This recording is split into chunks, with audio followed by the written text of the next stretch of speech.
শক্তভাবে ধরে রাখেন। আমাদের পুরোটা একটু পরিচিত করা দিচ্ছে এবং সুন্দরভাবে ব্রিজ দিয়ে দিচ্ছে। এগুলো হচ্ছে আমাদের প্রিমিয়াম ভিলা কটেজটা, চারটা ভিলা আছে আর এখানে একটা ব্রিজ আছে ক্রস করলে এই পাশে বাচ্চাদের কিড জোনটা আমাদের আউটডোর গেম অ্যাক্টিভিটিস গুলো এখানে। হ্যাঁ,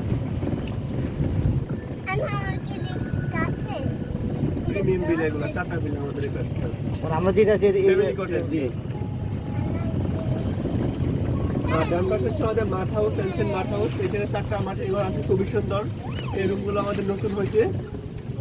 মাঠের ঘর এগুলি কিরকম মানে আমরা যে আছে 4 ঘর আছে নাকি? ভালো, খুবই সুন্দর। না, আপনাদের থেকে প্রাইসটা একটু কম, একটু আপনাদেরগুলো একটু বেশি সুন্দর। প্রিমিয়াম ভিলা এক একটা এক এক কোয়ালিটি আর এক এক রকম। বাম পাশে তো কটেজ হচ্ছে আমাদের ওয়াটারফল গুলা নতুন, যেটা বলছিলাম এই যে এটা নতুন হচ্ছে ওয়াটারফল ভিলাটা। এরিয়া মোটামুটি বড় আছে।